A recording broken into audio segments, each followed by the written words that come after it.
At least 35 hospitals are at 90% capacity. But even with Johnson & Johnson's vaccine on pause, why are 500,000 appointments across the country unfilled? Chicago on edge after the release of body cams showing police fatally shooting 13-year-old Adam Toledo. What the other videos from the scene reveal, and the new plea from the boy's family. The first guilty plea in the deadly Capitol riots, and my exclusive conversation with the acting Capitol Police Chief. How she's responding to that scathing watchdog report on missed warnings and security failures. The Team USA athlete speaking exclusively to NBC News after she became the victim of an anti-Asian attack. The frightening encounter she caught on video. And the royal farewell for Prince Philip, the role Prince Harry will play. This is NBC Nightly News with Lester Holt, reporting tonight from Washington, D.C. Good evening, everyone. By now, even uttering the word another should bring chills because we know how the phrase ends. Boy, do we know, after a string of mass shootings that have shattered community after community in this country this spring. The total this time, 8 dead. 8 people who went to work at a FedEx facility in Indianapolis expecting to go home at the end of their shift. Murdered for no good reason. Families clutching on to hope that their loved ones were not among the dead, while survivors share their harrowing accounts of escape. And mass shootings continue to carve a trail of terror and misery. At least 44 lives taken in just the last month. Katie Beck has late details. An ordinary overnight shift shattered by gunfire. They have an active shooter currently at FedEx. Giving FedEx employees like Levi Miller little time to react. And he started shouting, and then he started firing at random directions. Federal and local investigators now combing through the crime scene. Authorities have identified the gunman as 19-year-old Brandon Scott Hole, a former FedEx employee who was known to local police and FBI for a mental health condition. Police say he was carrying a rifle when he arrived at the FedEx facility at 11 p.m., immediately opening fire in the parking lot, killing 4 victims, injuring others. He then went inside the facility where he shot 4 more victims before police say it appears he turned the gun on himself and took his own life. There was no confrontation with anyone that was there. There was no disturbance. There was no argument. He just appeared to randomly start shooting. Investigators search Hole's home today for evidence and a possible motive. One that follows weeks of similar violence. A shooting rampage at spas in Atlanta, Georgia. Another at a Boulder, Colorado grocery store. And last week at a residence in South Carolina. Last night was a devastating blow, and its impact will be felt by our community for days and weeks to come. And families like Carol Weissert spending agonizing hours waiting for word of loved ones, like her husband, Steve. I would have to say maybe I'm losing a little bit of hope as more time goes on. Katie, do we know why it's taking so long for families to be notified? Well, here in Indiana, a positive identification must be made by a family member, a dental record, and DNA. So that explains why it's taking significantly longer tonight. Lester? Katie Beck at that grim scene, thank you. Now to the alarming rise in COVID cases. While almost 128 million have received at least 1 vaccine dose, here's the problem. Even with the pause of the J&J vaccine, there's now more supply than demand in some areas. Miguel Almaguer explains. 1, 2, 3.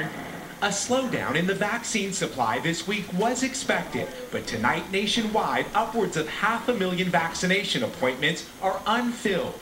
Georgia alone with some 300,000 open slots, even New York City with availability. And with growing concern over vaccine hesitancy, the CDC Advisory Committee won't meet until a week from today, perhaps further delaying the pause on Johnson & Johnson's vaccine. What I'm most concerned.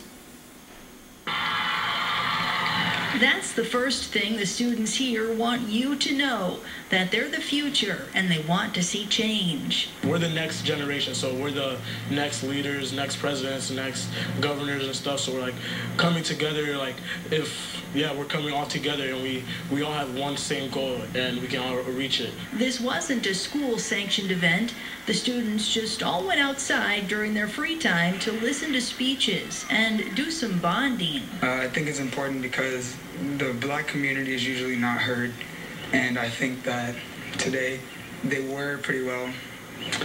We did a great job today. Like, everybody came to the rally, and it was pretty important for me and my brothers and sisters in the community. We all came together as one, and we were able to come to like an understanding, and as a community, we were able to really put it out there that Black Lives Matter.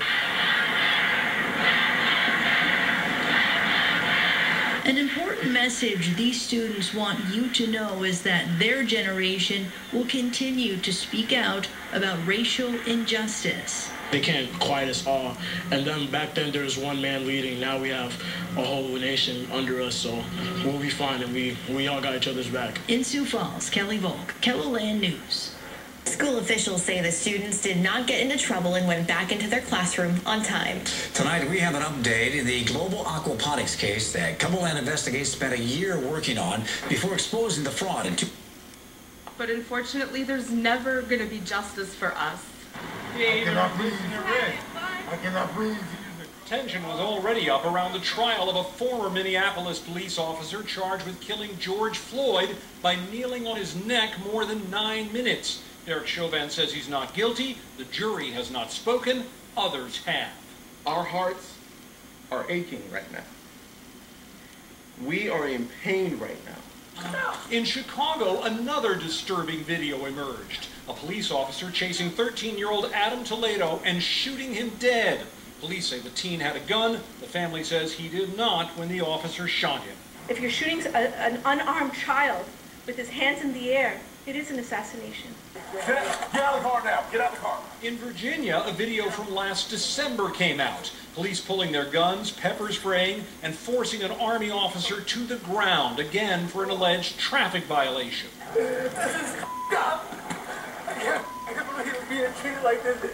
And all that comes against a backdrop of other mass shootings in Colorado, Georgia, and elsewhere. The political Cold War in Washington and the pandemic, which has taken well over 500,000 lives. So the vice president's response to the Indiana killings could have covered it all. We've had more tragedy than we can bear. In normal times, any of these incidents may have spurred calls for change, for new legislation, which typically don't lead to much.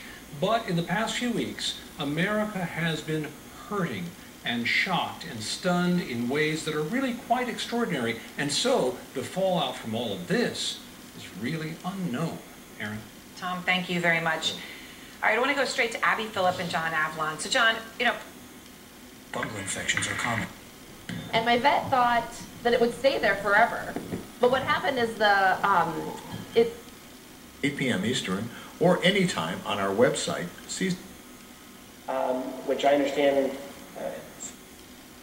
in support of the governor on the national stage when they know for a fact that he's done a better job of his leadership than our governor right here in New York City.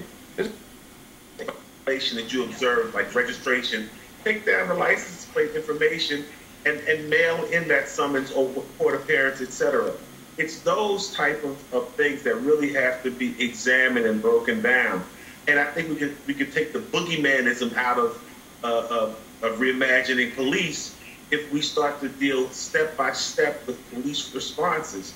There is no reason in this day and age for police to have to respond along with or ahead of fire officials to fires, or for every medical emergency that occurs, or every car accident with no injuries or with injuries itself.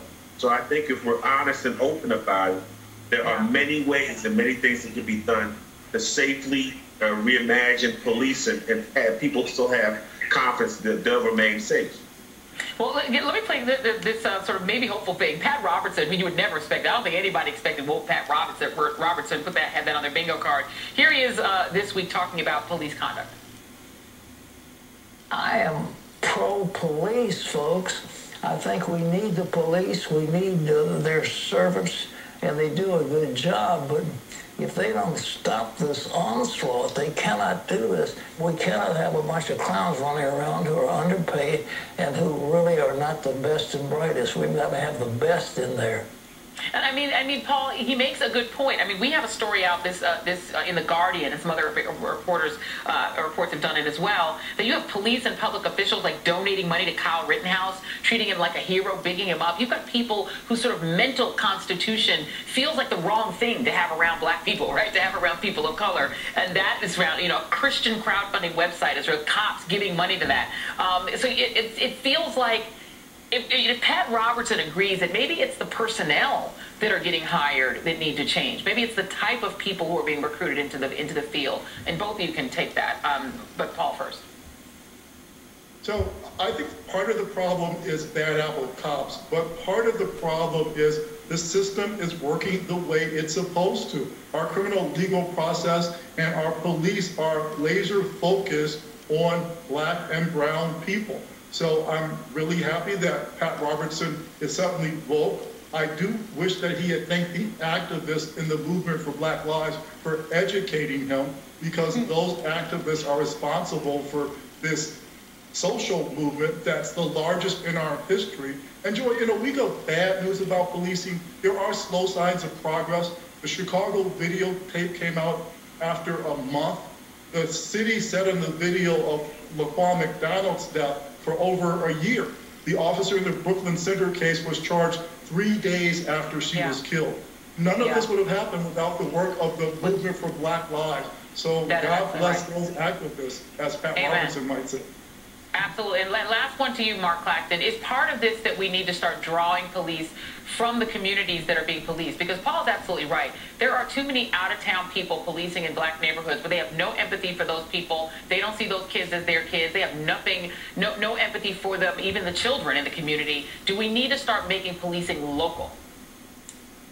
That could offer some advantage, but I'm not one of those people who believes that there will be significant or substantive change if you make people local, or even, here's one, even if you have more people who look like the people that they're enforcing laws against. If people are subsumed by toxic police culture, you'll have the same level of tragedies moving forward. Yeah, unfortunately. Real talk from Paul Butler and Mark Claxton. Happy weekend, gentlemen. Thank you both for being here on this tough day. And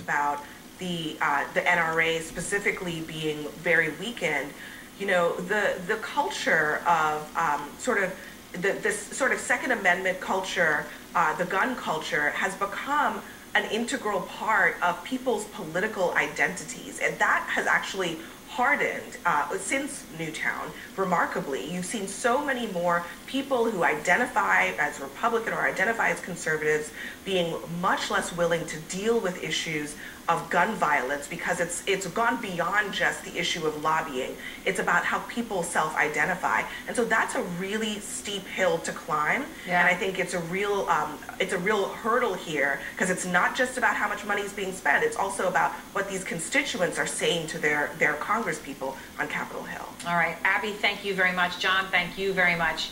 I appreciate it. Next, a FedEx worker was reporting for work. She was there in the parking lot about to go into the building where a gunman was killing her coworkers. What she saw, she's my guest to tell you. Plus, crowds gathering in Chicago right now after video of a police officer fatally shooting a 13-year-old is scrutinized. The union lawyer says he had no other option. The boy's family attorney says he did. The family attorney will answer our questions. And Biden's fast about face. The president today, I mean, this was the fastest 180. Quickly reversing course on a big decision after serious blowback from political allies. Aaron Burnett up front, brought to you April 2nd, when a car slammed into officers manning a Capitol barrier, killing Capitol Police Officer William Evans. Awful day, awful day. This department has been through a lot in a very short period of time.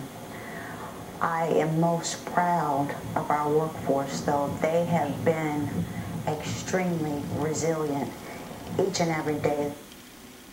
The chief acknowledges her department is about 200 officers below the authorized strength and remains reliant on the National Guard as it works to recruit new officers. Let's turn now to the wave of anti-Asian hate incidents. It's happened to a U.S. Olympic athlete heading for Tokyo.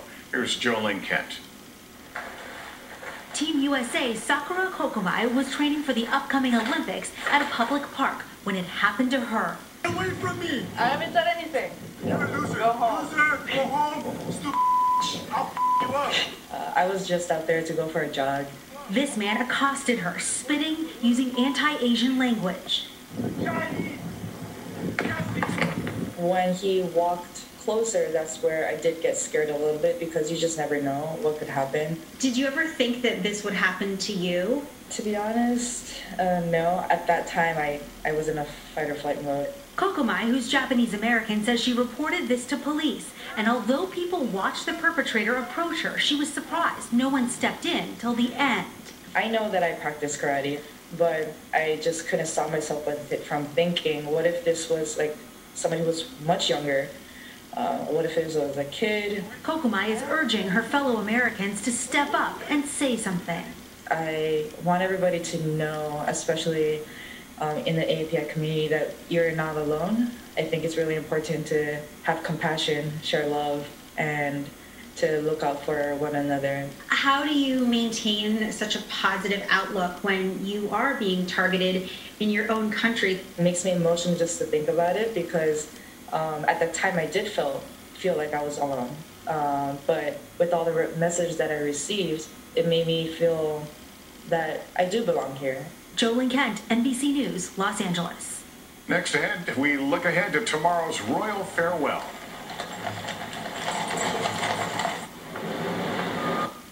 Thursday gets a little bit better as we get back to close to normal around the area. So there is some hope there for later on this week after a pretty nice weekend. Right now, most of our temperatures are in the 40s and, not too much of a wind chill. There's a couple of spots where it feels like it's in the 30s right now. The wind, not too bad here, 7 o'clock tonight with our futurecast, dropping down to about 5 to 10 miles an hour. Into tomorrow morning, not too much of a breeze out there, but you still notice it will be coming in from the north. That's going to keep us cooler than normal. Into the afternoon, 5 to 10 miles an hour, picking up a little bit, not too much by noontime, and about the same thing at 6 o'clock tomorrow. Now here's Futurecast. We do have some spotty showers around the... On a television show, and I was skeptical at first. On track to potentially see a surge in cases that's even greater than the one that we saw in the fall. The New York Times reports that while there's no single reason for the surge, data suggests small social gatherings were driving case increases, and children are also accounting for a higher percentage of cases. And yet we're still seeing pushback against mask requirements, like in the town of Hudsonville, where parents pounded at the doors of a school board meeting yesterday, demanding that masks be made optional for their kids. It comes as Republican leaders continue to oppose COVID precautions. Senator Ted Cruz is now defying CDC guidelines by refusing to wear a mask on the Senate floor. And Republican governors in Florida and Texas have taken steps to stop some businesses from requiring vaccines for service. Additionally, the temporary pause of the Johnson & Johnson vaccine has spurred a new wave of misinformation on social media.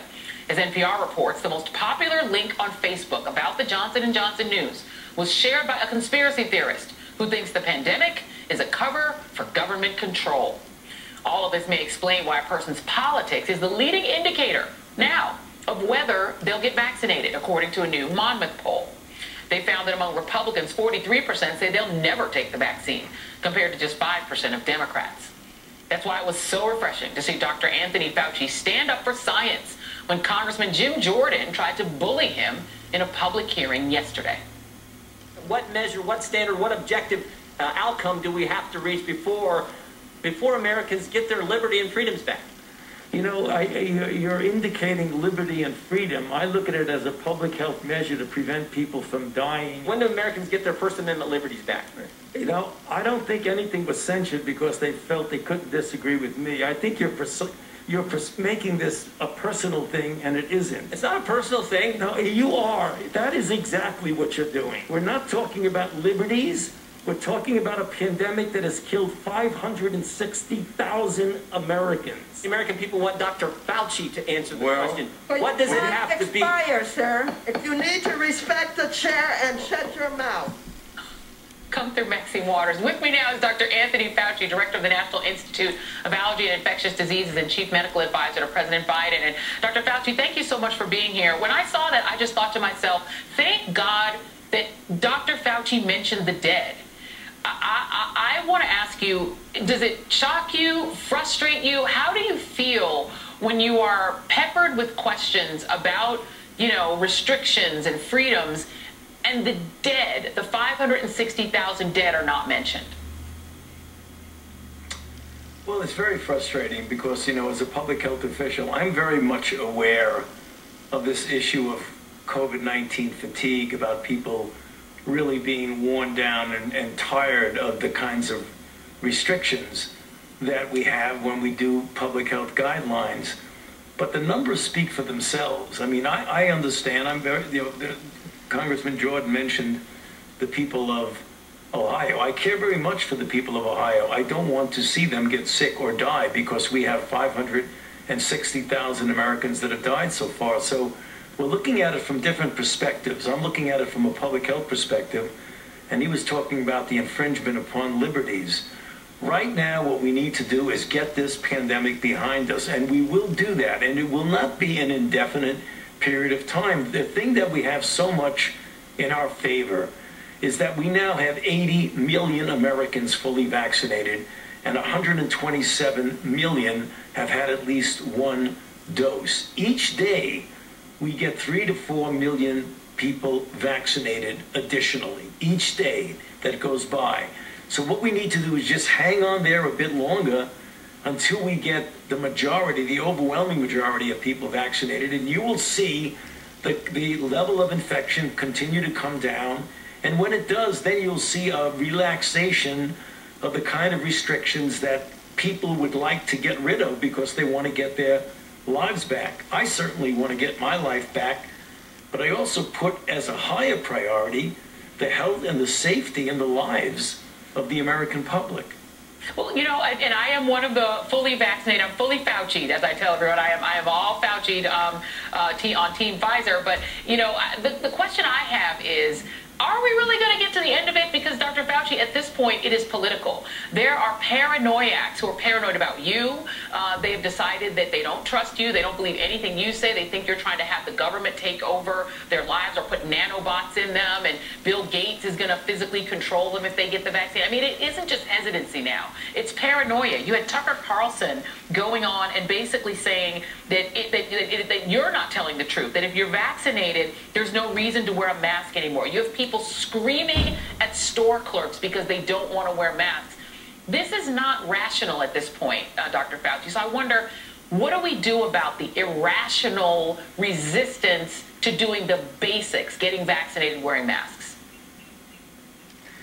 There's no easy answer to that, because when you're talking about irrationality and conspiracy theories and things like that, there's not a good logical answer to that, to just hope that people will finally realize when they look around them and maybe see loved ones who get infected, who get seriously ill, that they realize that we're dealing with a very serious problem. I just hope that that happens. I mean, I'm very concerned about that, because if we get a substantial proportion of people who don't get vaccinated, then we will not get to the point that people want to get to. I mean, the point that Congressman Jordan, and I totally understand where he wants to be. I mean, that's a logical thing. He wants to get back to normality. But when you have a substantial proportion of people who refuse to get vaccinated, it makes it that much more difficult. And the reason it makes it that much more difficult is that when you don't have that many people vaccinated, you still have a lot of dynamics of virus. Just what you said yourself a few moments ago, Joy, when you were just leading into the segment. If you look at the number of people each day who are getting infected, it's well over an average, a 7-day average of 60,000 plus people per day who are getting infected. That is a very precarious place to be, because that would lead with a little bit right up to a surge. And this is the worry. The Johnson & Johnson hold, I think, has accelerated that hesitancy and fear. Before the pause, 52% thought Johnson & Johnson was safe. After, it's only 37%. There are now vaccine appointments that are going unfilled. NBC News is reporting there's like a nationwide crisis. Up to 500,000 vaccine appointments are not, people just aren't going to their appointments. So I guess my question to you would be, you know, the message is not getting through to a certain percentage of people because of political party. Do you think at this point we need to, I don't know, give Donald Trump $10 million to do a PSA? I am sort of out of ideas as to how to get people who are politically opposed to cooperating to cooperate. Right. Well, let's just hope that there's some shred left of looking at data and evidence. And the data and evidence are very public and very transparent. So when you talk about the issue with J&J, what does CDC... Ask your doctor about chemo-free. Changes to the credit to try to enhance its usefulness. And her co-workers who were shot and killed last night, overnight in this overnight shift. Have you heard anything about those who died? No, I am midnight, and the shift before me, I have no idea who's on that shift. So absolutely not. Right, I understand. So it's a different shift. Well, I really appreciate it, Levita. I appreciate your talking. I know it's hard to do. I thank you. I'm glad that you're okay. Thank you. The next outrage in Chicago as protests grow. There are calls for peace at this hour from the family of the 13-year-old killed by police. The family attorney is my guest. And we're live in Brooklyn Center, Minnesota. Crowds gathering there tonight. Dante Wright's mother tonight wants more severe charges against the police officer who killed her son. I need a lawn. Quick. Fast way to bring it up to speed. Scott Starkfield, Rapid Grass. The News Bureau, just minutes from the state capitol. Dakota News Network. All right, thank you very much, Phil. Okay. Wheel of Fortune is next here on KSFY. Dakota News Now continues over on KDLT. Good night. Getting around isn't as easy as it used to be. That's why we... Finally, a Girl Scout has made history with her cookie sales, and her cause is inspiring America.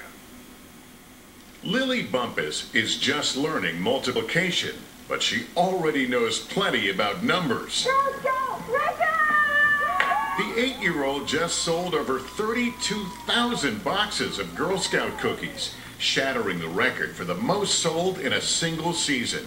What's it feel like to break the record? It feels awesome. A mission that hits close to home. Lily was born with a rare form of cancer. She beat the disease at the age of 1, and now she wants to help other kids do the same. My experience of childhood cancer is that it's very hard, but you can get through it because you're strong. The 3rd grader and her Girl Scout troop have been delivering thousands of boxes of cookies to children's hospitals and nursing homes in California, and raising money for cancer research too. Makes me feel like I'm not the only one in the world who's gone through something hard. In fact, Lily's entire Girl Scout troop knows about hardship. Many of the members are either battling cancer or have beaten the disease, and now are inspiring others with one message. Never give up. Always try your hardest and follow your passions, because your passion is the way. Cookies, that's a good passion. That's Nightly News for this Friday. Program note, Nightly News Kids Edition is celebrating its 1-year anniversary this week, and you can catch a new episode tomorrow right here on NBC. And on Monday, join us for a special edition of Nightly News from Houston as we kick off our week-long Climate Challenge series across all NBC News platforms. Thank you for watching. I'm Lester Holt. Good night, everyone. Something that I worked for. Vehicle, we're using our significant sensitivity. One South Dakota community rallied together to open more stores. That's tonight's Ion Kettleland at 10.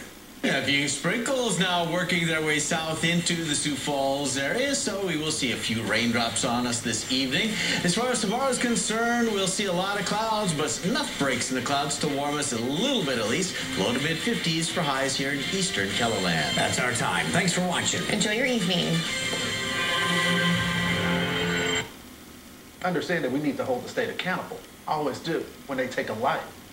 But wouldn't it be nice if they cared this much literally every other day in Chicago? Joining me now to discuss is Judge Paula Patrick.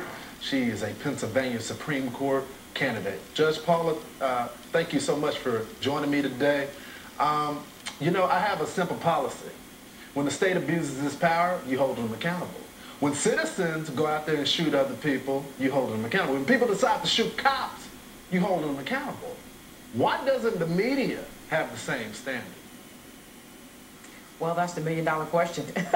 Why would they not have the same standard? You know, it's amazing that, you know, as we look at the things that are happening in our society, that, you know, the media tends to report things salaciously and a lot of times one-sided. But it's important for us to know that, you know, these things happen every day, unfortunately, with, you know, children being killed on our streets. And it's unfortunate that even this child was out like this, and this child was actually killed by a police officer. And I believe that's why the media has really jumped on this, because this is yet another, you know, police-involved shooting, this time of a young child. Yeah, so we're going to get into the facts of this case as more evidence comes out. Well, of course, we got a video that was heartbreaking. There's different angles that's coming out. So we're going to litigate that in the courtroom. But what I want to know is, why doesn't the media have any interest in improving the lives of the community every single day? Because I've been down there reporting on it, and I talked to those families. I've seen the blood of a 6-year-old child still on the ground, shot in her grandmother's front yard, and no one ever cares. The community cares, and they beg the media for coverage, but it's always crickets. Right, right. And once again, I think it's because the media is very concerned about creating a particular narrative, you know, establishing a story that they want in the minds of viewers, and not so much reporting that which is true and accurate. I think that any time in any of these cities, I live in Philadelphia, where we have children that are shot and killed in the street by anyone, you're right, it should be reported. There should be something done about it. But once again, we have the voiceless. You know, our children are voiceless, and who's there to protect our children? Who's there to speak up for our children? The media chooses to speak up for the children only when it's a police-involved shooting. You know, either way, it's still unfortunate, and I think we need to do more as a society, and I think that the media should be really adamant about making sure that they report the full truth, not just a child that's shot by the police, but children that are shot and killed in our streets and our cities every day. You're an officer of the court. You see different cases every single day. How do you think the community, what is the key to getting the community together? Well, I think the key to getting the community together is really, you know, respecting one another, making it so that people in the community, that they have adequate jobs, a good education system, that they're able to really survive. And I think that that's important. So many of these other issues that play into why children may be in the streets without proper supervision, why parents are not really taking care of their children as they should, they may be off to work, and so many other factors that go into that. Listen, I was a family court judge in Philadelphia for a period of time, and I know the impact of what a lot of the things in the cities that can happen to families and really decimate families and cause so many problems in the home. Yeah. We're going to be watching your campaign, and we want to see what your... Flip in the domestic terrorism investigation. Meanwhile, in Congress, there is still no bipartisan 9/11 style commission looking into the January 6th insurrection. But House Speaker Nancy Pelosi reiterated calls for one in a letter to colleagues marking the anniversary. I'm joined now by Pennsylvania Congresswoman and former impeachment manager Madeleine Dean and Washington Congresswoman Pramila Jayapal. Congresswoman, thank you both for being here. And Congresswoman Dean, I want to start with you and just get your kind of reflections 100 days later, particularly in light of the fact that you faced continuing threats. A Trump supporter having been charged with harassment after threatening phone calls to you in voicemails, including sexual remarks directed at you, at members of your family and grandchild. It feels like this kind of hasn't really 100% ended for you. Is that accurate to say? It hasn't ended for me. It hasn't ended for Pramila. It hasn't ended for any of us. I think of our staffs, what they have to worry about. They have to receive these incoming threats. You're absolutely right. My own family, myself, have been threatened. I wound up with a protection group of Capitol Police officers. I could go on for hours about the professionalism and the humanity that they brought to their job protecting me for more than 2.5 months in light of these threats as I was impeachment manager and then thereafter. This is a protective agency, and they were underprepared, as the report shows. They were under-resourced, and the fault, I have to tell you from my own experience dealing with rank and file, sergeants, and upper-level members, was not theirs. We owe them, Congress owes them the protection so that they can protect us. Pramila, I don't know what you think, but I can't believe it's been 100 days. We were talking just today, talking about how close we were up in the gallery together. Pramila just having surgery and the surreal nature of it. The reason that I spoke about the nature of the sound, and Pramila, I don't know if you felt this also. The series of commands that we got, I felt like we're safe here. We're certainly safe in this chamber. This can't be that great a threat. But of course, it was an extraordinary threat. And the intelligence shows that Congress itself was the target. What does that tell you about the administration that knew that? It is frightening to think about, and I have not gotten over it either. I wasn't even, there in proximity to it. And Congresswoman Jayapal, I mean, on top of the threat from banging on the doors, that God knows what they would have done had they been able to get through to any one of you.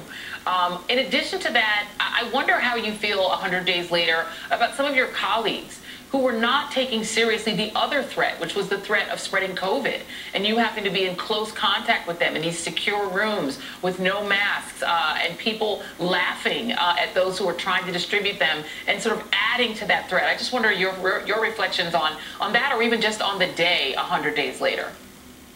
Well, Madeleine's absolutely right. This isn't over for any of us. You might know that I started a text chain of all the people who were in the gallery. I call it the gallery group. Because, Joy, it's been really traumatic. And I will tell you that there are all kinds of triggers, just like with any trauma. When we see something happen, when we read about the Oath Keepers, when we see somebody on television, when we see the images again, and we've all had to go through, as well as our staffs, a lot of work to just process all of that and to live with the continuing fear because our colleagues are not taking this seriously. And yes, I contracted COVID because I was just to the left. Madeleine and I figured out I was just to the left of where she was looking down on the floor. And so our group was sort of the last group to be let out, I think, now in looking at everything. And by the time we made it to the room, the secure location, it was packed. There were a couple hundred people. And that video you showed was our colleague Lisa Blunt Rochester trying desperately to get people to wear masks. We were trying to shelter and secure lockdown, but they were refusing to wear masks and laughing when Lisa was offering those masks to them. And the minute I walked in there, Joy, I knew that it was a super spreader event. And the minute I was done voting on the floor at 4 a.m., I went home and I told my husband, I'm going to get COVID, so I'm not leaving the house. I'm isolating. And in fact, 3 days later, I tested positive. 5 days later, he tested positive. And, and the Republicans are still not taking this seriously. And so I think the whole experience, Matt and I were talking earlier today, and it feels unreal still, because it's hard to imagine that something like that could happen. I remember a text right at the beginning when we first heard that the crowds were breaching the Capitol. And my husband said, I think you should come back to the office. And I said, oh no, I'm here in the Capitol with the Speaker. This is the safest place I can be. And that gap of perception between how safe we felt or we thought we were and how safe we actually were is something that is continuing today. I think we all feel like without these additional security measures, without the additional 200 positions that the Capitol Police is down, without the retractable fences, all the things that General Honore has proposed with his review, and without, we just had the first person, the Oath Keeper, plead guilty, but there's a lot of people out there who were involved in this, and worst of all, all our colleagues who are still perpetrating the big lie. And that's I think, the scariest thing. Well, that is the question I wanted to ask both of you, is what is the level of trust? Because you have, you know, I mean, by the way, I'm still chilled by I remember talking with Congresswoman Ayanna Pressley about her panic button not working and all of these things that have got to remain traumatic. But then you have members on the Republican side who are doing things like forming a caucus for Anglo-Saxon values that sounds like it's repeating the 14 words and still trying to push through anti-voter legislation and still supporting the big lie and pretending they don't know who won the election. What's the level of trust within the Congress when you have members who it's not clear what side they're on when it comes to the siege?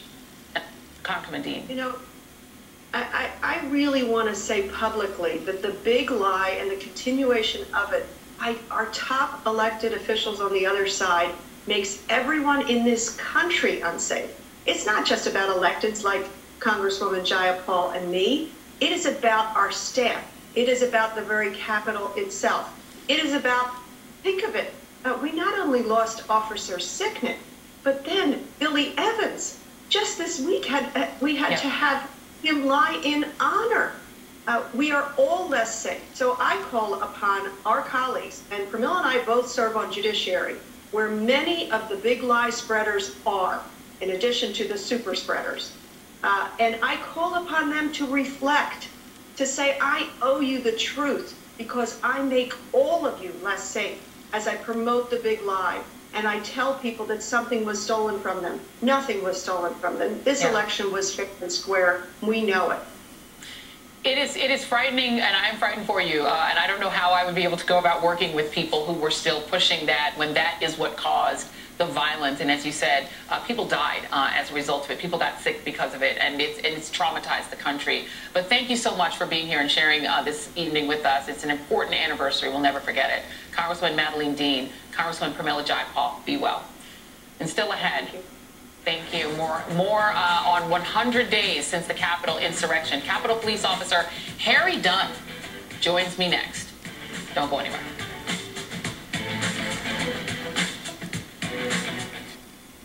Start your day with and personal assistance.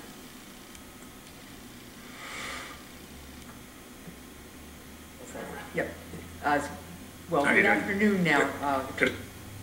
Communist Party and a moving, a changing of the guard in terms of the Castro family moving on in new leadership. Do you have any reaction to that, and why haven't we seen anything from the president as far as sanctions are concerned? Well, broadly speaking, our policy as it relates to Cuba is going to be governed by two principles. Support for democracy and human rights will be at the core of our efforts through empowering the Cuban people to determine their own future.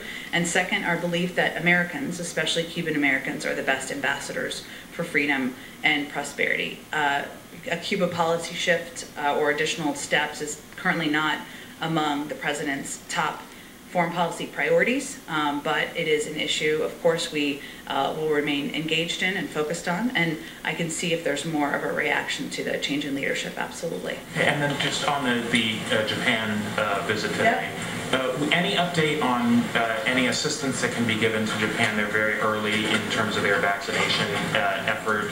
Is that something that's going to be discussed? Do you have anything to offer them on that? And then is there an update on North Korea as well? There's indication that they have additional reprocessing capabilities that will allow them to produce more fissile material for nuclear weapons. Sure. Well, first, we do expect that President Biden and the Prime Minister will discuss COVID and efforts to address and get the pandemic under control.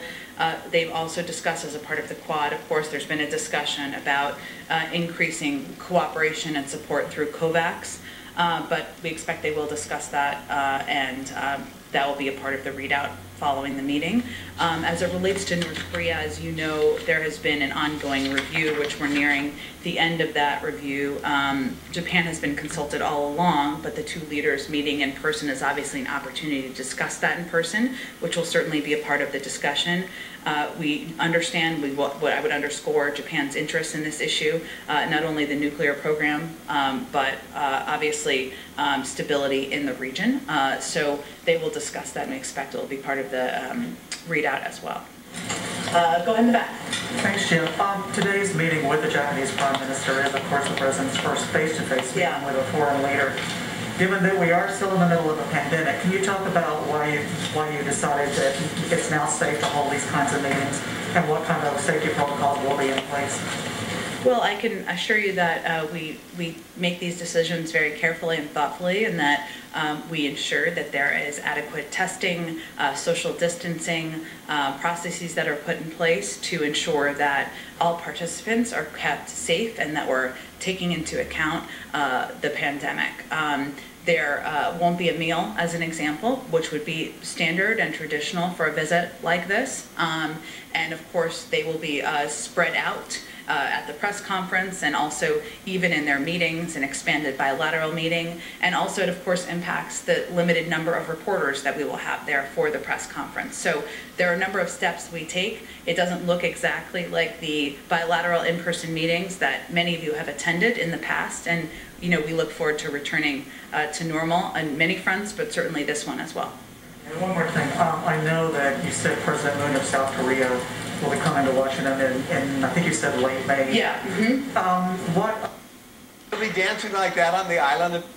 So far, it has not been working out. We do have a area low pressure way down to our south, and this upper level feature that's kind of keeping the clouds around us, and brought even some rain showers and even some snow to parts of Colorado. In fact, they actually had to postpone the Colorado Rockies baseball game tonight because the field ended up getting a couple inches of snow there. And the visible satellite, you can see we're seeing the sunshine over to the east, where we're seeing that secondary high pressure near Chicago, but where that upper level feature and that low pressure is, well, dealing with just a lot of cloud cover, and that is going to continue at least for tonight and for part of the day on Saturday. Saturday afternoon is looking to be much better, and we're seeing, we are and have seen a couple breaks in the clouds up towards Watertown and Sisseton this afternoon, but again, staying kind of cloudy for the rest of the night with even a few light rain showers from time to time. A lot of that now mostly between Brookings, Mitchell, and Sioux Falls, but everyone, at least for the southern half of the area, that is, could see a few light drizzly showers throughout the night tonight.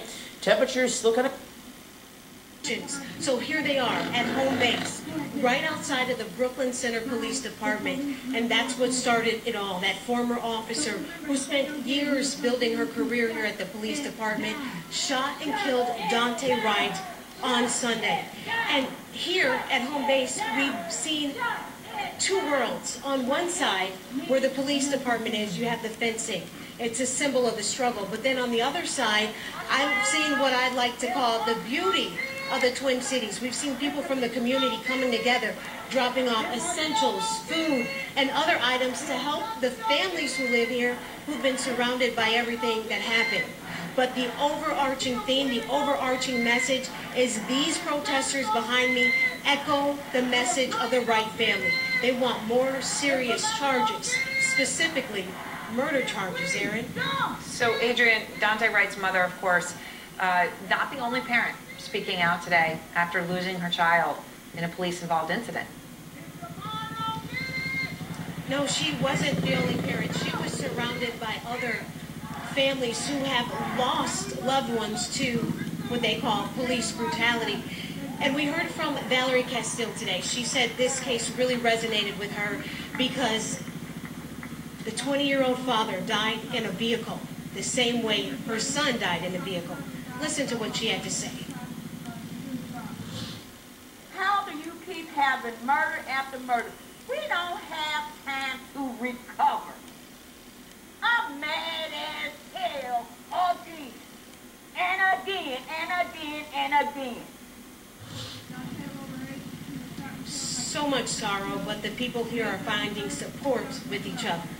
Aaron? All right, Adrian, thank you very much. Just so sorry to hear the mother of Philando Castile and that tragedy. The loss never goes away. Next, Joe Biden reversing course after facing major backlash for breaking a big campaign promise. 100 days after the Capitol insurrection, a rioter pleads guilty, the first to do so. Charmin Ultrasound. Midwest All-Pro Wrestling is really about. The company is based here in South Dakota and run by former WWE superstar Nick Dinsmore. Dinsmore is also a trainer, helping others become professional wrestlers. Midwest has a show tomorrow at Big's Bar beginning at 7 p.m. I don't think we'll see Scott making a debut in that. For more information, check out this story on your Dakota News Now app. Just search Midwest Wrestling. RKO out of nowhere. Ouch. But he handled it like a champ, I think. He said he was all right. I talked to him. He said that he's fine. But he doesn't want to do that all the time. He can prevent it, but he couldn't. Scott, I said this during the 6 o'clock. You're brave. Don't let anyone tell you otherwise. He's a trooper. All right. Have you ever wondered how much change your neighborhood has gone through over the decades? I have, but we don't have to wonder anymore, as Google Earth is something that we all have to see. That's on the other side of this break. The First Alert Weather Team, only on Hello. I've never seen it this bad. We just want this to be a safe place for us. With exclusive footage you can only get on Fox Nation. Join me as I take a trip back to the border, streaming now on Fox Nation. Principles. Now, this statement is getting widely criticized as essentially parroting Chinese Communist Party talking points. So, is the president going to remove her from her position as the representative before that body to promote United States values? Is the president going to remove an African-American woman with decades of experience in the Foreign Service, who's widely respected around the world, from her position as ambassador to the UN? He is not. He is proud to have her in that position. She is not only qualified, he believes she is exactly the right person in that role at this moment in time. I have not seen her comments. I will say that there's no question that there has been a history of institutional racism in this country, and that doesn't require the UN ambassador to confirm that. Essentially the same lecture, though, that the Chinese delegation gave Secretary Blinken in Alaska last month. So does the president think our founding documents are racist? I would say that I will leave my comments to speak for themselves, and certainly I think most people recognize the history of systemic racism in our country, and she was speaking to that. Go ahead, and I promise Kristen to get back to her too. Go ahead. Quick question, and then a longer one.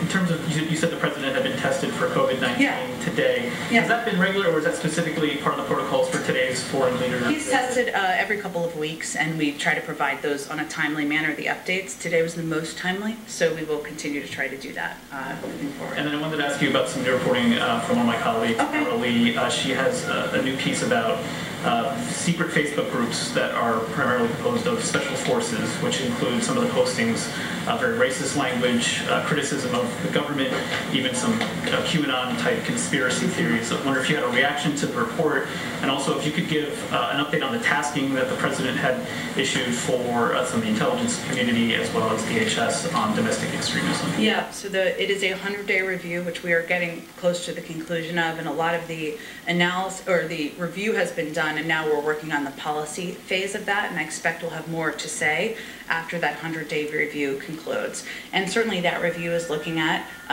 areas where we see the rise of domestic violent extremism, not through a political prism, but places where we've seen it in the country, places where we've seen it online, and they're looking at all of those forums. And hopefully we'll have more to say on that. We will have more to say on that, I should say, when that review concludes. And then just specifically about the reporting from my colleague, have you... Oh, yeah. Sorry, we have another friend today, but yes. What does it say? Would the president have a reaction to this kind of language among some of our most highly trained special forces in the U.S. Armed Services? I would certainly point you to the Department of Defense, but I would say that there's no place for racism, for the projection of that in government or out of government, on forums or publicly speaking, and certainly that is of concern, seeing that to all of us and to the president. Kristen, did you have another question before we go back? Oh, I'm sorry, and we didn't get to you, and I didn't mean to, but we can quickly go, and then we'll go to Aaliyah. Okay, just really quick, I know you talked about perhaps the possibility of splitting up the infrastructure bill, but just yesterday, one of the president's allies on Capitol Hill, Senator Chris Coons, really floated the idea of splitting it between, just a traditional roads and bridges infrastructure package, and then another one with everything else in the American Jobs Plan. Is that something that the White House is seriously considering? I would say that the president's going to have a bipartisan meeting next week and a number of meetings next week where the jobs plan is going to be central to that. There are a lot of proposals floating around there. One of them is from Senator Coons, who of course is a close ally of the president, but there are a lot of different proposals out there. So he is very open to hearing different ideas, hearing different ways to get these big ideas he's put forward, this historic investment to modernize our infrastructure, create millions of jobs forward. The mechanisms for that, the construction of it, the pieces that it could flow through, he's very open to what that looks like. Go ahead, and then we'll go to our friend. Go ahead. Yeah, thanks, Jen. Just had a quick question for another reporter, but does the assessment of the Russian bounties include whether or not President Trump and his senior advisors have been briefed on those? I'm sorry, I can never, sometimes it's hard to hear with the masks. Did the assessment of the Russian bounties include whether President Trump and his senior administration officials have been briefed on the threat? The assessment was done by the intelligence community to look at available intelligence. So it wasn't looked at briefings or who has been briefed. It was looked at available intelligence. A lot of that came from detainees. Some of that, and hence we announced it was low to moderate confidence, but it's really not done through the prism of politics or the prism of current and past, political appointees, but done through the intelligence available and what can be assessed on that basis. Okay. Hello. So as we have announced last Friday, we're going to try to bring more people into the briefing room to ask questions and bring the White House perspective out to more parts of the country. So Aaliyah's from Indian Country Today. Aaliyah Chavez, thanks for joining us. And what can I help you with? Thanks for having me. I'd like to follow up on the fact sheet that was released this morning from the White House regarding its investments in combating COVID-19 in Indian Country. The plan for $2 billion for third-party billing in the Indian health system shows the significance of Medicaid and other insurance programs. We know that some states are stingy with Medicaid regulations. Does this plan demonstrate the need for tribes to be treated like states so that they can develop their own eligibility rules and priorities? Well, let me just give you all a sense, because everybody may not be aware of the announcement that we made this morning. So we, let's see here. Through recently passed legislation from Congress, we announced additional funding, additional resources that will be made available. And so today we announced $4 billion from the American Rescue Plan to support COVID-19 response and healthcare in Indian Country. And we will continue to partner, and we will work directly with tribal nations in distributing critical resources and ensuring that funds meet the needs of Indian Country. So I would say that just as we are working with states directly, we're working with local communities, we have our own federal programs, pharmacy programs, and other programs. We will work directly with Indian Country to ensure that they have the resources, the funding, the vaccine supply needed in order to get the pandemic under control. This is the brand you need to soften stools, we're all agreed. And raise the pay so it's worthwhile. Why is that so hard to do? Well, I think one of the things that you're acknowledging there is that the predictable revulsion caused Simon & Schuster to back out of the project, saying they'll no longer distribute the book. Less clear is whether they'll keep doing business with Tennessee imprint Post Hill Press, which is publishing the book, and which also boasts titles by right-wing demagogue Dan Bongino and Congressman Matt Gaetz, who's currently embroiled in a sex trafficking allegation involving women and potentially a teenager. Mattingly isn't new to trying to profit off killing Breonna Taylor. He previously sued her boyfriend, Kenneth Walker, claiming that the warning shot that he fired that hit Mattingly in the leg after hearing what he thought were people breaking into their apartment while he and Breonna were asleep caused him severe trauma, mental anguish, and emotional distress. Mattingly later was criticized by his command for writing an email to his fellow cops saying, quote, "We did the legal, moral, and ethical thing that night by killing Breonna Taylor after showing up at her house with a bum warrant where their suspect was not. Lord, please grant me a country where killing black people and those who support our right to survive to old age doesn't make you a right-wing celebrity, like George Zimmerman became for killing teenage Trayvon Martin, or Kyle Rittenhouse, who shot 3 white Black Lives Matter protesters, killing 2 of them, and drew applause and donations from police and conservative public figures. And now, Jonathan Mattingly, who apparently will now seek to graduate from being a guy who ended the life of a young black woman to being a vampire who turns her death at his hands into personal profit and right-wing stardom. That is tonight's ReadOut. Have a safe weekend. All In with Chris Hayes starts now.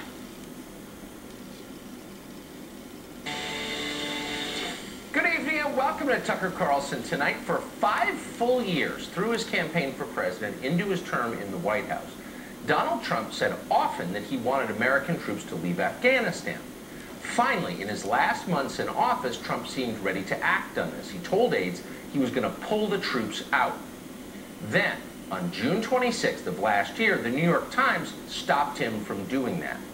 The Times ran a story saying that the American intel community had, quote, concluded that a Russian military intelligence unit secretly offered bounties to Taliban-linked militants for killing coalition forces in Afghanistan.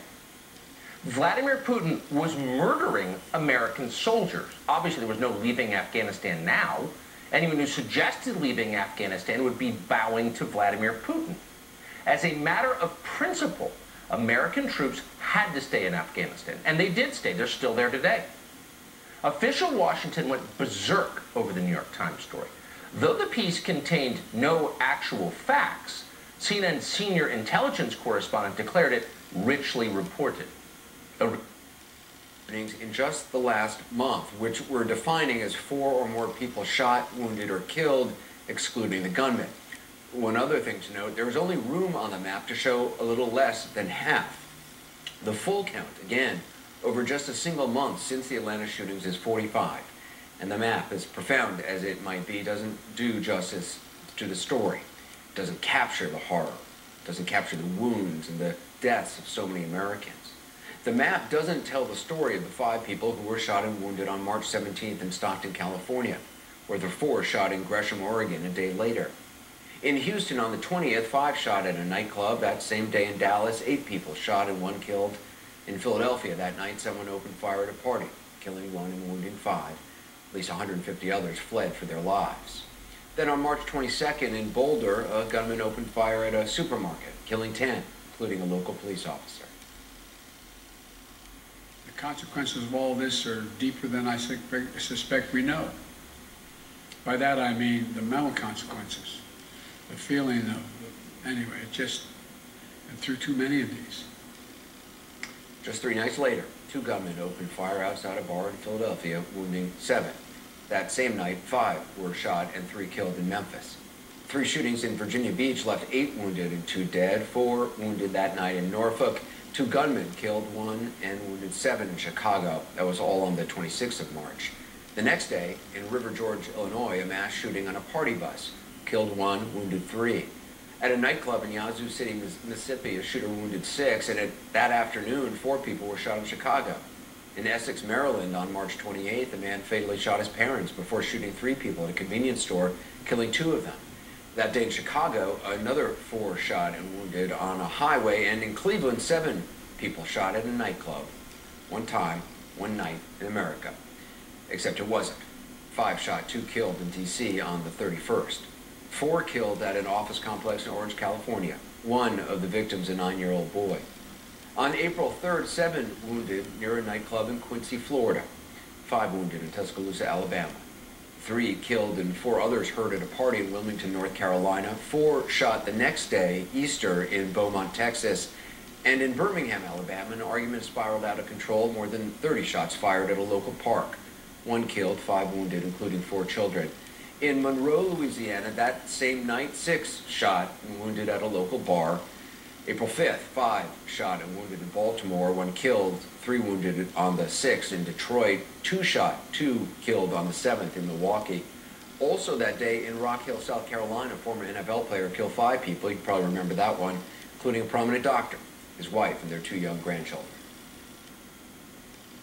I've lived in Rock Hill my entire life, and Dr. Leslie was my doctor growing up.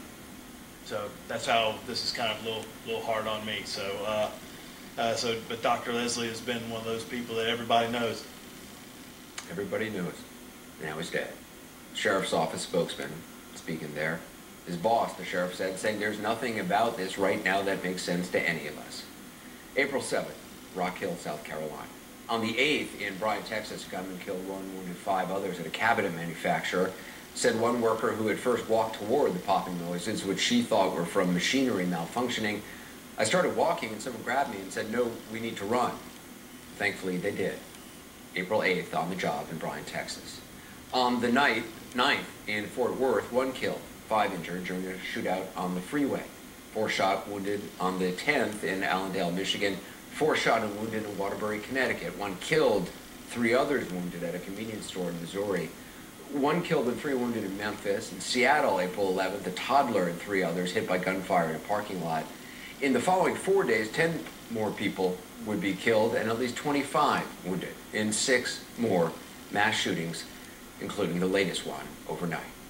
Barring drastic changes or a miracle, it will not be the last. And in as little as a few days, perhaps it won't even be the latest. But it's where we begin with CNN's Miguel Marquez. In less than a couple of minutes, he just appeared to randomly start shooting. 8 more lives lost in America's latest mass shooting. He was firing in the open, and I immediately ducked down and got scared, and my friend's mother, she came in and told us to get inside the car. We heard 3 more shots, and then my buddy Levi saw someone running out of the building, and then more shots went off. The suspect, officers say, has been identified as a 19-year-old man who was a former employee at this FedEx. They say he entered the sprawling facility near the Indianapolis airport just after 11 p.m. last night. After opening fire in the parking lot, killing 4, he killed another 4 inside. 7 more injured in the rampage. He got out of his car and pretty quickly started some random shooting outside the facility. There was no confrontation with anyone that was there. There was no disturbance. There was no argument. Police say he used at least 1 rifle. They responded within minutes to what they described as a chaotic crime scene. The gunman had already killed himself inside the building. I'm a little overwhelmed. The FBI is assisting local police in searching the gunman's home and car. CNN has learned he was known to federal and local officials after a family member reached out to them, warning of a potential for violence. We've recently identified him, so now the work really begins trying to establish some of that and see if we can figure out some sort of motive in this, but we don't have that right now. Family members of victims and those who worked at the facility gathered at a nearby hotel as police worked to identify the victims.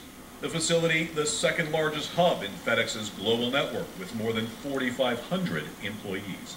In a statement, FedEx said the company is deeply shocked and saddened by the loss of our team members. Nothing we learn can conclusion to go forward with sanctions on that basis. So Donald Trump didn't take the hoax seriously enough, and that's a sign of bad character.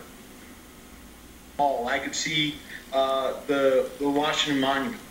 I love that place, and I love the building. I love it because of the promise that it has, the promise it makes to the American people. What we saw that day broke my heart. It made me furious. It made me angry. But what was even worse than the insurrection itself were the members of Congress, the Republican members of Congress, let me be specific, who in essence took their oath of office to protect and defend the Constitution of the United States and ripped it up and tore it into pieces. It is shameful, absolutely shameful, what they have done to this democracy of ours. And they don't deserve to be in power. And this, I'm not saying this in a partisan sense. I'm saying this in terms of the future of our democracy, the future of this country. which is to protect and defend the Constitution of the United States, to work on behalf of the people of this great nation. These people have betrayed that trust, and they no longer deserve to be in power. But I mean, I wouldn't disagree, right? But they are not going anywhere. I mean, this is the reality we're all wrestling with, I think, in this country right now, right? Because you've got two major parties in America, two major coalitions.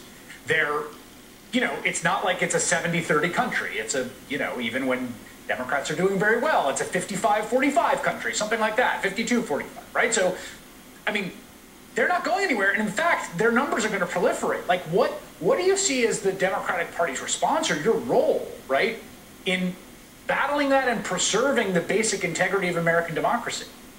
Well, part of our role, Chris, is to make sure that we are addressing the needs of the American people. And we've been doing that and doing that successfully. We see that Joe Biden is enjoying popularity numbers like we have not seen in a very, very long time. We've seen that the number of people who are identifying with the Democratic Party is at an all-time high. And that is because the American people are waking up. The Republicans love to talk about people being woke. Well, ding, ding, ding, the American people are waking up. And they see that the emperor does not have on any clothes. They see that this is a party that only cares about its own political power and its own political relevance, and not about the people and the things that they're dealing with on a day-to-day basis. So what we are going to do as Democrats is to continue to make sure that we're addressing their needs. The ARP put money in pockets, people back in their jobs, vaccines in arms, kids back into schools. The jobs plan is going to rebuild the infrastructure of this country. So we'll do those things and deliver on the promises we made to the American people.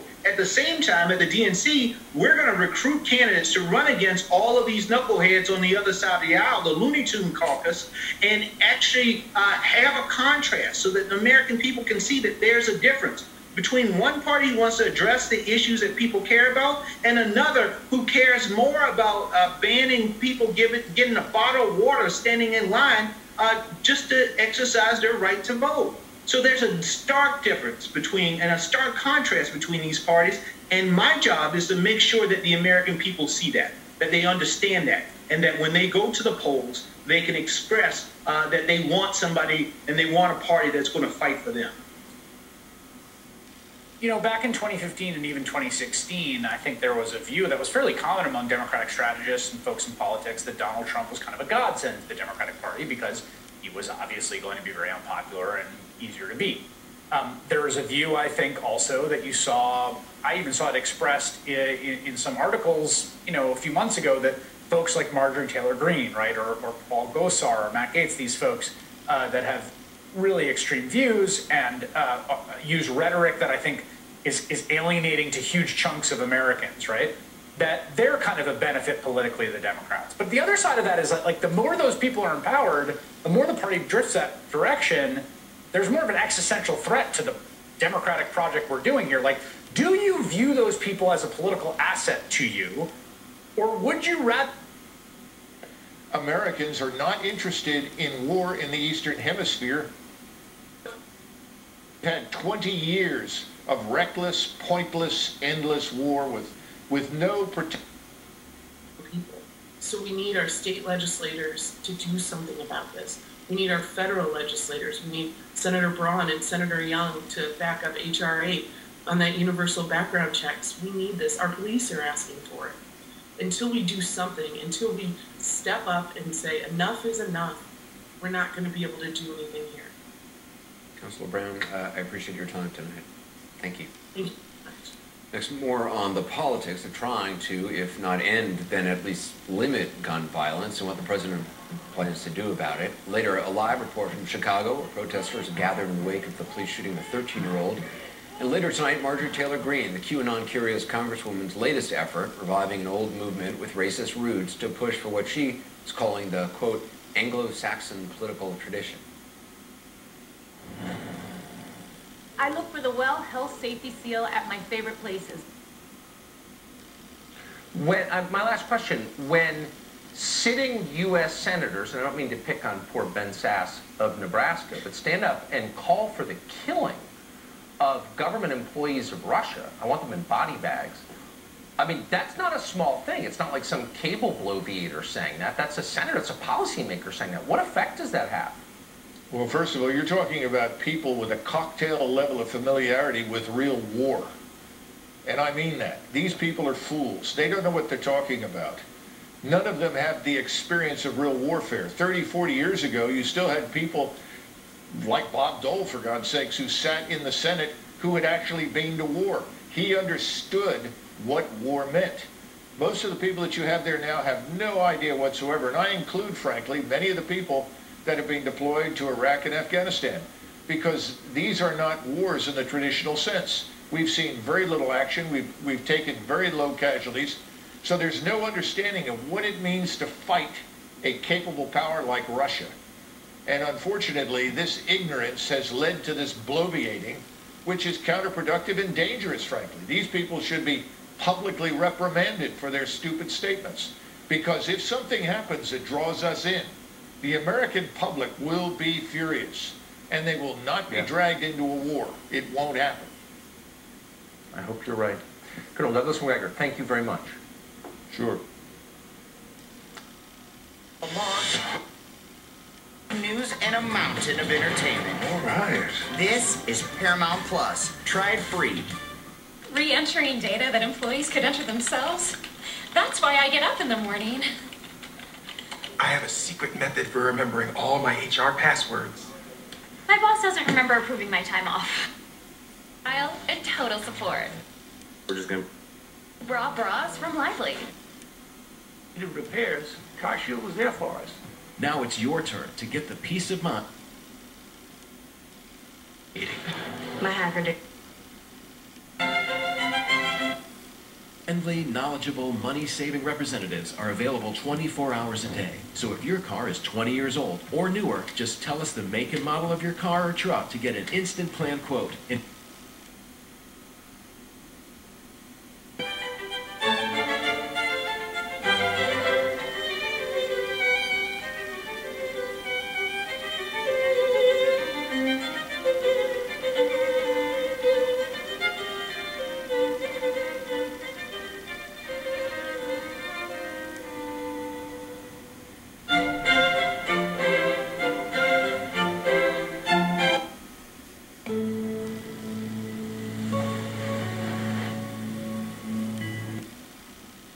If my car breaks down, I can count on CarShield to cover it for me. CarShield definitely. Simply, we discovered that many people were in...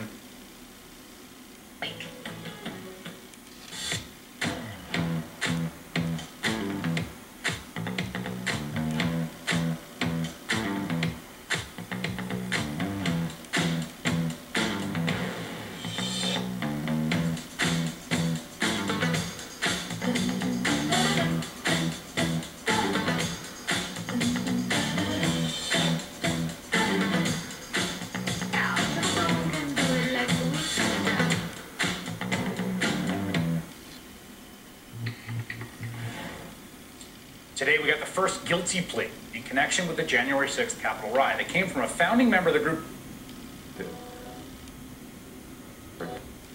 Is John Schaefer. He's a guitarist and songwriter for the heavy metal band Iced Earth. If you're a fan of that band, I hate to break the news to you. You can see him here on that day wearing a Oath Keepers. The FP. The first out of more than 400 people to publicly plea Microscope and discovered some unique marks on the side of the rock of his far-right shooting in the United States, if you count all those who were killed out in the streets of our cities and our rural areas. It's a national embarrassment and must come to an end. Well, join us now on the politics of what to do about it. CNN chief political analyst Gloria Borger and CNN senior political commentator Dave Blacksrod, who saw moments like these from the inside during the Obama administration. Gloria, I mean, President Biden rejected the idea that his administration... I know every... work on more than... Those business problems are... The magic at a Disney Resort hotel. So close to the parks, you can make all your Disney wishes come true. And now, you can save up to 30% on rooms at select Disney Resort hotels. In here.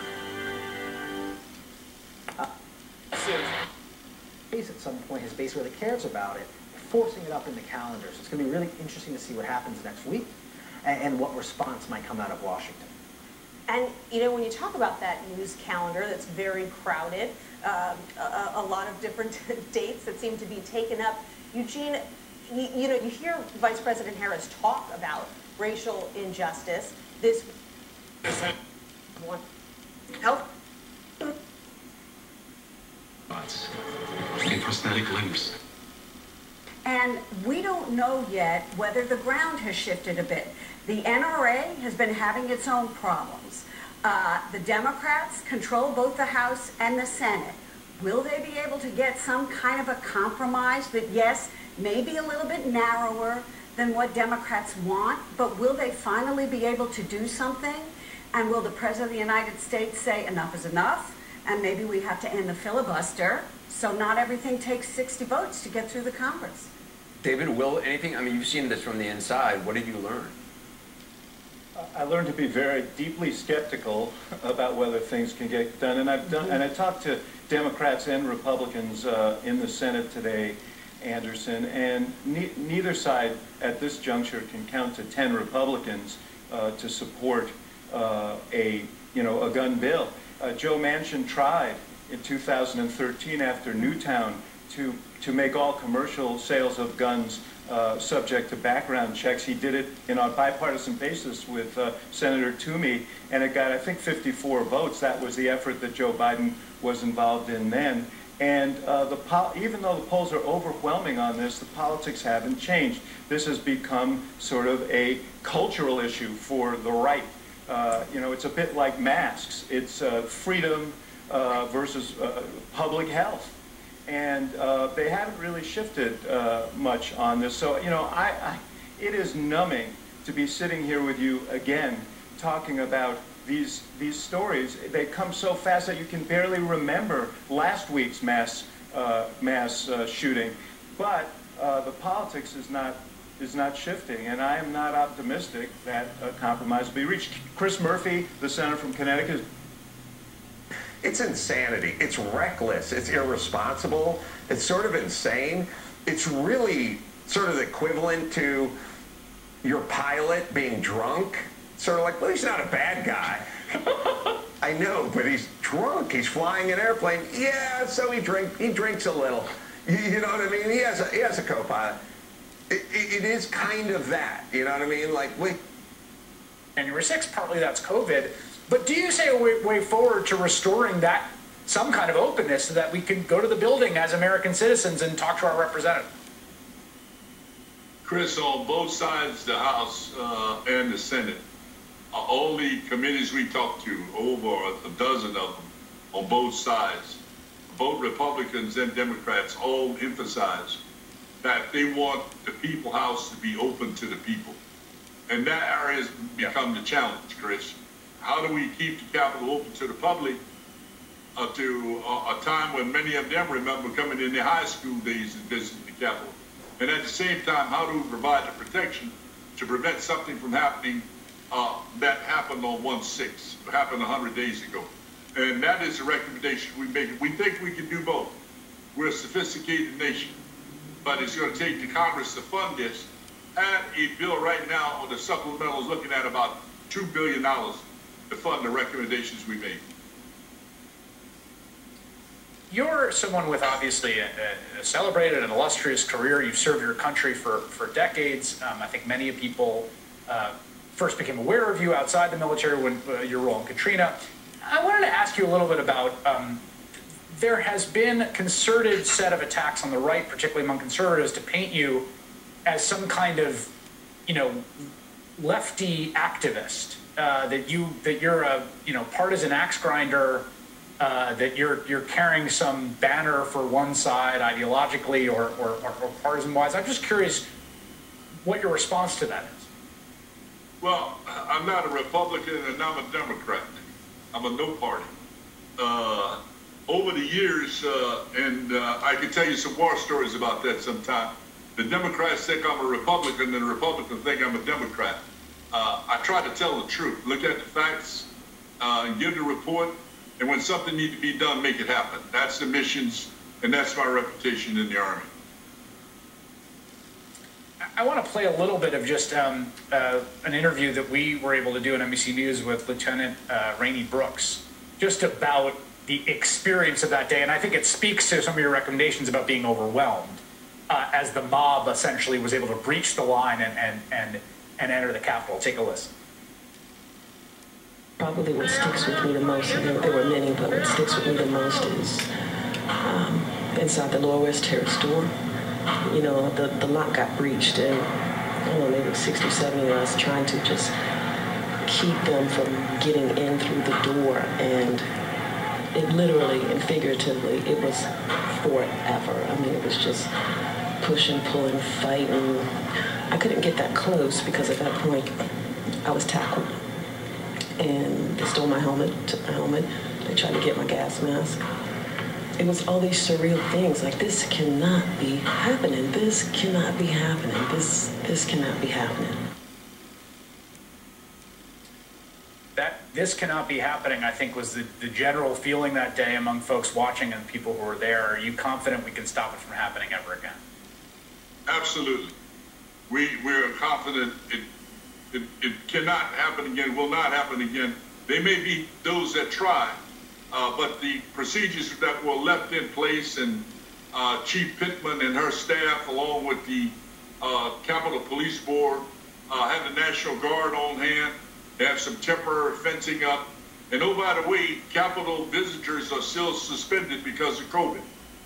That COVID suspension of the public coming will soon be over. So some of these recommendations we need to be acted on, so the architect of the Capitol can start the contracting. We need the supplemental approved, and we need a better retirement system for the Capitol Police to be that equal of the Park Police, because right now the Park Police have a better retirement system than the Capitol Police. So as the DC Police. That need to be fixed when they write this supplemental, Chris. Lieutenant General Russell Honore, thank you so much for making time tonight, sir.